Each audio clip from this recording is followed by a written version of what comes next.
South ఇండియాలోని అతి తక్కువ ధరలకి రత్నాలనందించే ఏకైక సంస్థ 6JVR. అది 2006 జనవరి 24 మంగళవారం. సమయం ఉదయం 10 గంటలు. కేరళ రాష్ట్రం కొల్లం జిల్లా అంజల్ గ్రామంలో చిన్న ప్రభుత్వ ఆసుపత్రి. లోపల నుండి కుయ్యం కుయ్యం అంటూ ఏడుపులు. ఆ ఏడుపులు ఆ హాస్పిటల్ బయట దేవుడికి మొక్కుకుంటూ వేడుకుంటున్న ఓ పెద్దావిడ చెవిన పడ్డాయి. ఆమె గబగబా హాస్పిటల్ లోపలికి పరిగెత్తింది. ఆమె మొక్కుల ఫలితమేమో ప్రసవ వేదనలో ఉన్న తన కూతురికి పండంటి కవల పిల్లలు పుట్టారు. ఇద్దరూ ఆడపిల్లలే. ఆ శుభవార్త పంజాన్ పఠాన్కోట్ ఆర్మీ క్యాంపులో పనిచేస్తున్న చిన్నారుల తండ్రి రంజని భర్త దివిల్ కుమార్కు చేరింది. ఈ గుడ్ న్యూస్ విని ఆనందంతో ఎగిరి గంతేశాడు దివిల్. రంజనికి ఆడపిల్లలు పుట్టారనే వార్త తెలిసి కేరళలోని బంధువులు స్నేహితులు వచ్చి పిల్లల్ని ఆశీర్వదించి వెళ్లారు.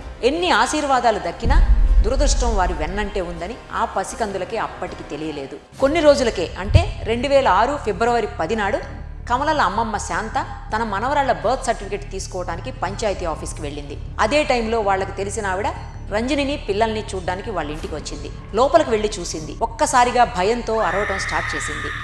చుట్టుపక్కల వారికి ఏమీ అర్థం కాలేదు. వచ్చి చూస్తే రంజని రక్తపు మడుగులో పడి ఉంది. పిల్లల తలలు కూడా తెగి పడిపోయి ఉన్నాయి. ఆమె ఆ షాక్ లో ఉండగానే ఇరుగు పొరుగు వారు అక్కడ పోగయ్యారు. విషయం బర్త్ సర్టిఫికెట్ కోసం వెళ్లిన శాంత చెవిన పడింది. ఏం జరిగిందో సరిగ్గా అర్థం కాకపోయినా ఆమె గుండెల్లో పెద్ద బండరాయి పడినట్లయింది. పరుగు పరుగున ఇంటికి వచ్చి చూస్తే ఇంకేముంది, దేవుడిచ్చిన ఆ ఆనందం 4 రోజులకే ఆవిరైపోయింది. పోలీసులతో పాటు ఆర్మీలో పనిచేస్తున్న దివిల్ కుమార్కు ఈ చేదు వార్త చేరింది. రంజని ఆమెకు పుట్టిన పసిపిల్లలను పొట్టన పెట్టుకున్న ఆ దుర్మార్గులు ఎవరన్నది పోలీసులకు అంతు చిక్కలేదు. కనీసం ఆ అవసరం ఎవరికి ఉన్నదో కూడా ఊహించలేకపోయారు. అంతు చిక్కని మిస్టరీగానే ఆ కేసు రికార్డుల్లో ఉండిపోయింది. ఈ సంవత్సరం అంటే 2025లో సరిగ్గా 19 ఏళ్లు పూర్తయిపోయాయి. 2025 జనవరి నెలలో 2006 ఫిబ్రవరి నాటి రంజని చంటి బిడ్డలు ఉసురు తీసిన నిందితుడిని ఆర్టిఫిషియల్ ఇంటెలిజెన్స్ పట్టించింది. ఎవరు చేశారో, ఎందుకు చేశారో ఈ 19 ఏళ్లు గడిచిపోయినా ఈ కేసుని ఏఐ ఛేదించడం ఆసక్తికరంగా మారింది. ఇంతకీ ఆ రోజు ఏం జరిగింది? ఆ ఇంట్లోకి ఎవరు వచ్చారు? 2006 నాటి విచారణలో శాంత విఆర్ఓ ఆఫీస్కు వెళ్లిన తర్వాత ఓ 25 ఏళ్ల యువకుడు వాళ్ళ ఇంటిలోకి వెళ్లడం చూశామని కొందరు చెప్పారు. స్లిమ్గా పొడవుగా ఉన్న ఒక పర్సన్ బైక్ మీద ఆ ఇంటికి వచ్చాడన్నారు. అయితే అతనే ఆ ముగ్గురిని హతమార్చి ఉంటే వాళ్ళ అరుపులు వినిపించాలి కదా. చుట్టుపక్కల ఎవ్వరికీ ఆ అరుపులు వినిపించలేదు. అంటే ఆ వచ్చిన వ్యక్తి రంజనికి తెలిసిన వాడై ఉండాలని పోలీసులు డౌట్ పడ్డారు. రంజని తల్లి శాంతను ప్రశ్నిస్తున్న పోలీసులు ఆ అపరిచితుడు గుర్తులు చెబుతూ ఉండగా ఆమె ఫేస్లో రియాక్షన్స్ని కనిపెట్టారు. ఫైనల్గా అతని పేరు అనిల్ కుమార్ అని పోలీసులకు చెప్పింది శాంత. అంటే శాంతకు కూడా అతను తెలిసిన వాడే అన్నమాట. అయితే శాంత ఆ వ్యక్తిని ఫస్ట్ టైం రంజనికి డెలివరీ అయిన రోజు అదే హాస్పిటల్లో చూసింది. ఆ వ్యక్తి కూడా గర్భవతి అయిన తన భార్యను చెకప్ కోసం హాస్పిటల్కి తీసుకొచ్చాడు. అప్పుడు తన కూతురు 2 పిల్లలను ప్రసవించినట్లు శాంత అతనికి చెప్పింది. హాస్పిటల్ క్యాంటీన్లో తినడానికి వెళ్ళినప్పుడు కూడా అతను అక్కడికి వచ్చాడు. మాటలు కలుపుతూ తనకు అమ్మా నాన్నలు లేరని శాంతతో చెప్పాడు. తన పేరు అనిల్ కుమార్ అని కూడా అక్కడే చెప్పాడు. గర్భిణీ అయిన తన భార్య పట్ల ఎలాంటి జాగ్రత్తలు తీసుకోవాలో శాంతను అడిగి తెలుసుకున్నాడు. రంజనిని ఆ రోజు సాయంత్రం ఇంటికి తీసుకెళ్తున్నట్లు తెలుసుకొని సరిగ్గా సాయంత్రం ఆ టైంకే హాస్పిటల్కి వచ్చాడు. వారి కోసం ఆటో కూడా మాట్లాడి తీసుకొచ్చాడు. అనిల్ కుమార్తో పరిచయం అంతవరకే జరిగింది. తర్వాత 17 రోజులకు ఈ ఘోరం జరిగింది. మరి ఆ అనిల్ కుమార్కి రంజనిని ఆమె పిల్లల్ని చంపాల్సిన అవసరం ఏంటన్నది పోలీసులకు ఏం అర్థం కాలేదు. అసలు అనిల్ కుమార్ ఆచూకీ కూడా దొరకలేదు. శాంత చెప్పిన గుర్తుల ప్రకారం అనిల్ కుమార్ ఫేస్ ని స్కెచ్ గీయించారు. ఆ స్కెచ్ పట్టుకుని పోలీసులు వెతకడం స్టార్ట్ చేశారు. అలా వెతగ్గా ఓ ప్రాంతంలో ఉన్న టీ కొట్టులో టీ తాగడానికి రెగ్యులర్ గా వచ్చి వెళ్లేవాడని తెలిసింది. రంజని హత్య జరిగిన రోజున అతను బైక్ మీద అటు వచ్చాడని కూడా పోలీసుల విచారణలో తెలిసింది. క్లూ దొరికిన అటువంటి పోలికలతో ఆ చుట్టుపక్కల గ్రామాల్లో కూడా ఎవ్వరూ కనిపించలేదు. ఓ రోజు ఓ షాప్ నుంచి పోలీసులకు కాల్ వచ్చింది. సార్, మొన్న మీరు ఫోటోలో చూపించిన వ్యక్తి మా షాప్ పక్కనే ఉన్న ఏటీఎం నుంచి మనీ తీసుకుంటున్నాడు అని చెప్పారు. వెంటనే ఒక పోలీస్ అధికారి డ్రైవర్ జీప్ తీ అంటూ హుటాహుటిన అక్కడికి చేరుకున్నాడు. ఏడి ఆ వ్యక్తి అని అడిగితే ఆ రూట్లో వెళ్ళాడు సార్ అని చూపించాడు ఆ చెప్పిన అతను. పోలీసులకు ఆ దారిలో ఎంత దూరం వెళ్ళినా అతను కనిపించలేదు. అలా కాదు అనుకొని వెంటనే ఆ ఏటీఎంకు సంబంధించిన బ్యాంకుకు వెళ్ళి ఆ వ్యక్తి మనీ డ్రా చేసిన టైం చెప్పి ఆ అకౌంట్ ఎవరన్నది ఆరా తీశారు. అది రాజేష్ అనే వ్యక్తి బ్యాంక్ అకౌంట్గా తేలింది. అంటే అనిల్ కుమార్ అసలు పేరు రాజేష్ అన్నమాట. అదే డౌట్ పోలీసులకు కూడా వచ్చింది. ఆ అడ్రస్ పట్టుకుని కన్నూరు వెళ్లారు పోలీసులు. అక్కడికి వెళ్లి చూస్తే రాజేష్ తల్లిదండ్రులు మాత్రమే ఆ ఇంట్లో ఉన్నారు. రాజేష్ ఎక్కడా అని ప్రశ్నిస్తే పంజాబ్ పఠాన్కోట్లో ఆర్మీలో పనిచేస్తున్నాడని చెప్పారు. రాజేష్ ఊళ్ళోకి వచ్చాడని తెలిసి పోలీసులు అతని ఇంటి దగ్గర మాటు వేశారు. అయితే రాజేష్ మాత్రం ఇంటికి రాలేదు. పోలీసుల వాసన పసిగట్టాడో ఎవరైనా ఉప్పు అందించారో తెలియదు కానీ రాజేష్ మాత్రం పోలీసులకు చిక్కలేదు. ఎంతైనా ఆర్మీలో పనిచేస్తున్నాడు కదా, పఠాన్కోట్ ఆర్మీ. ఇదే ఇప్పుడు ఇక్కడ పోలీసులకు లభించిన తీగ. ఈ తీగ పట్టుకొని డొంకని లాగారు. రంజని భర్త దివిల్ కుమార్ కూడా పఠాన్కోట్ ఆర్మీలోనే పనిచేస్తున్నాడు. పోలీసులు పఠాన్కోట్ ఆర్మీ కేంద్రానికి కాల్ చేసి అసలు విషయం చెప్పారు. దివిల్ కూడా 2 డేస్ నుంచి డ్యూటీకి రాలేదని వాళ్ళు చెప్పారు. అంటే రాజేష్ అతన్ని కూడా ఏమైనా చేసి ఉంటాడా? పోలీసులకు ఇదే అనుమానం వచ్చింది. వెంటనే వాళ్ళు విషయం మొత్తం రంజని తల్లి శాంతకు చెప్పారు. అప్పుడు ఆమె తన అల్లుడు దివిల్ కుమార్ మీదనే తన అనుమానం అని చెప్పి ఇంకో ట్విస్ట్ ఇచ్చింది. షాక్ అయిన పోలీసులు శాంత చెప్పిన ఫ్లాష్ బ్యాక్ శాంతంగా విన్నారు. వాళ్లతో పాటు ఇప్పుడు మనం కూడా ఒక్కసారి మళ్ళీ ఫ్లాష్ బ్యాక్ లోకి వెళ్ళి రంజని దివిల్ లవ్ స్టోరీ దగ్గర నుంచి వద్దాం. అది లవ్వో అట్రాక్షనో ఇంకేదో గాని మొత్తంగా రంజని దివిల్ కుమార్లు గాఢంగా ప్రేమించుకున్నారు. హద్దులు సరిహద్దులు దాటారు. రంజని ప్రెగ్నెంట్ అయింది. సినిమాల్లో లాగే కక్కులు వచ్చే వరకు తల్లి శాంతకు మ్యాటర్ తెలియదు. తెలిసాక ఇంకేముంది, అప్పటికే పఠాన్కోట్కు వెళ్లిపోయిన దివిల్ కుమార్కి ఫోన్ చేసి తన కూతుర్ని పెళ్లి చేసుకోమని ప్రాధేయపడింది. ముందు ఒప్పుకున్నాడు, కానీ ఆ తర్వాత ఏవేవో రీజన్స్ చెప్తూ పెళ్లి వాయిదా వేస్తూ వచ్చాడు.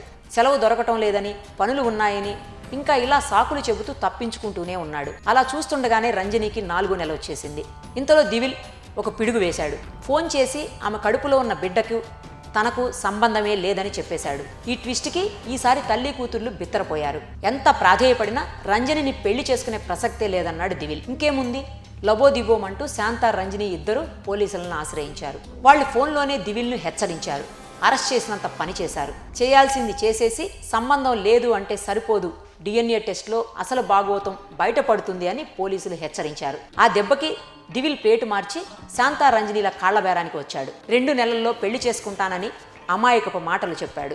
అయితే దివిల్ కోసం గడప దగ్గర దీనంగా ఎదురు చూస్తున్న రంజనికి బయట గేటు దగ్గర అల్లుడు కోసం ఎడతెరిపి లేకుండా ఎదురు చూస్తున్న శాంతకు నిరాశే మిగిలింది. దివిల్ రాలేదు, కానీ రంజని డెలివరీ డేట్ వచ్చేసింది. ఇది శాంత చెప్పిన స్టోరీ. అంతవరకే ఆమెకు తెలిసిన కథ. తాను బయటికి వెళ్లిన ఆ గంటలో ఏం జరిగింది, హత్య ఎలా జరిగింది అనేది ఆమెకు కూడా మిస్టరీనే. ఇప్పుడు పోలీసులకి రాజేష్ గురించి తెలుసు, దివిల్ గురించి తెలుసు. ఇద్దరూ ఒకే చోట పని చేస్తున్నారు. దీన్ని అన్నిటినీ లింక్ చేశారు పోలీసులు. రాజేష్ దివిల్ల స్కెచ్ అని అర్థమైపోయింది. రంజనిని పిల్లల్ని హత్య చేశారని శాంతకు కూడా అర్థమైంది. అసలు శాంత దివిల్ మ్యాటర్ ముందే రివీల్ చేసుంటే ఇంత తతంగం ఉండేది కాదు.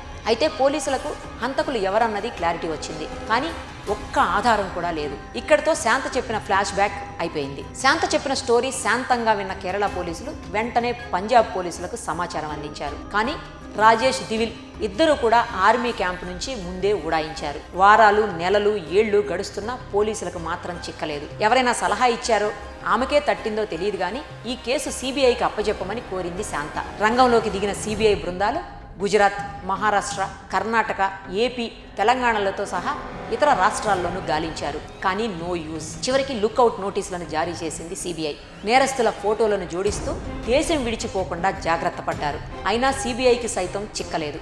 అలా 19 ఏళ్లు గడిచాయి. మరో పక్క శాంత మాత్రం విశ్రాంతి లేకుండా తన ప్రయత్నంగా కోర్టు తలుపు తడుతూనే ఉంది. ఆ పెద్దావిడ కసి CBIలో పట్టుదలను పెంచింది. అన్నిటికీ AI టెక్నాలజీని వాడుతున్నారు. ఈ కేసుకి ఎందుకు వాడకూడదు అనుకున్నారు. చివరకు AIని వాడి ఆ నేరస్తులు ఇద్దరు దేశంలోనే ఉన్నారని తెలుసుకున్నారు. ఇంతటి జనాభా ఉన్న దేశంలో వారిద్దరిని వెతకటం అంటే సముద్రంలో నీటి బిందువుని వెతికినట్టే. అదే AI సాయం తీసుకుంటే అని ఆలోచించారు. అక్కడే AIని ఉపయోగించారు. రాజేష్, దివిల పేర్లు, వాళ్ళిద్దరి పాత ఫోటోలు AIకి అప్పగించారు. అది సోషల్ మీడియా అంతా గాలించి వారి పోలికలో ఉన్న ఫోటోలను వెలికి తీసింది. అలా ఒక ఫేస్బుక్ అకౌంట్లో రాజేష్, దివిల్ల పెళ్లి ఫోటోలు బయటపడ్డాయి. ఆ ఫేస్బుక్ ఫోన్ నెంబర్ తీసుకుని అడ్రస్ కోసం వెతగ్గా ఆ లొకేషన్ పుదుచ్చేరిలోని ఓ మారుమూల గ్రామంలో ఉందని తెలిసింది. ఇక ఇక్కడి నుంచి తెలిసిందే. 2025 జనవరి 3వ తేదీ శుక్రవారం దివిల్ రాజేష్లని పోలీసులు రౌండప్ చేశారు. ఆ ఇద్దరూ తమ పేర్లు మార్చుకొని వేరే అమ్మాయిలను పెళ్లి చేసుకుని హ్యాపీగా పిల్లా జల్లలతో లైఫ్ని ఎంజాయ్ చేస్తున్నారు. ఇద్దరిని అదుపులోకి తీసుకున్నారు. ఇద్దరూ తాము చేసిన ఘోరాన్ని ఒప్పుకున్నారు, పశ్చాత్తాపపడ్డారు. దివిల్ ముందుగా ఏదో టైం పాస్ కోసమే రంజనితో ప్రేమ నాటకం ఆడాడు. అది కాస్త సీరియస్ అయింది. ఆ తర్వాత పోలీసుల వార్నింగ్తో అందులో నుంచి బయటపడడం కష్టం అనుకున్నాడు. చివరికి రంజని అడ్డు తొలగించుకోవాలనుకున్నాడు. ఫ్రెండ్ అయిన రాజేష్కు డబ్బులు ఆశ చూపించి పంపించాడు. డబ్బు మీద ఆశతో లీవ్ పెట్టి సెలవు మీద కేరళ వచ్చిన రాజేష్ అంజల్లో శాంతా రంజనిలను ఫాలో అవుతూ ఉన్నాడు. అలా హాస్పిటల్లోనే రంజనిని అంతం చేద్దామనుకున్నాడు. కానీ అతనికి టైమింగ్ కుదరలేదు. అలా ఓ రోజు శాంత VRO ఆఫీస్కి వెళ్లడాన్ని చూసి సైలెంట్గా ఇంట్లో దూరాడు. ఏదో పని చేసుకుంటున్న రంజని మెడను వెనక నుంచి గట్టిగా బిగించి పట్టుకొని కత్తితో గొంతు కోశాడు. పసిపిల్లలు అని కూడా చూడకుండా వాళ్ళని కూడా అంతే క్రూరంగా చంపి అక్కడి నుంచి ఎస్కేప్ అయ్యాడు. మిలిటరీలో పనిచేసిన అనుభవం కదా, పోలీసులు ఎలా అయినా కనిపెడతారని తెలిసి దివిలికి ఫోన్ చేసి కర్ణాటక రమ్మని చెప్పాడు.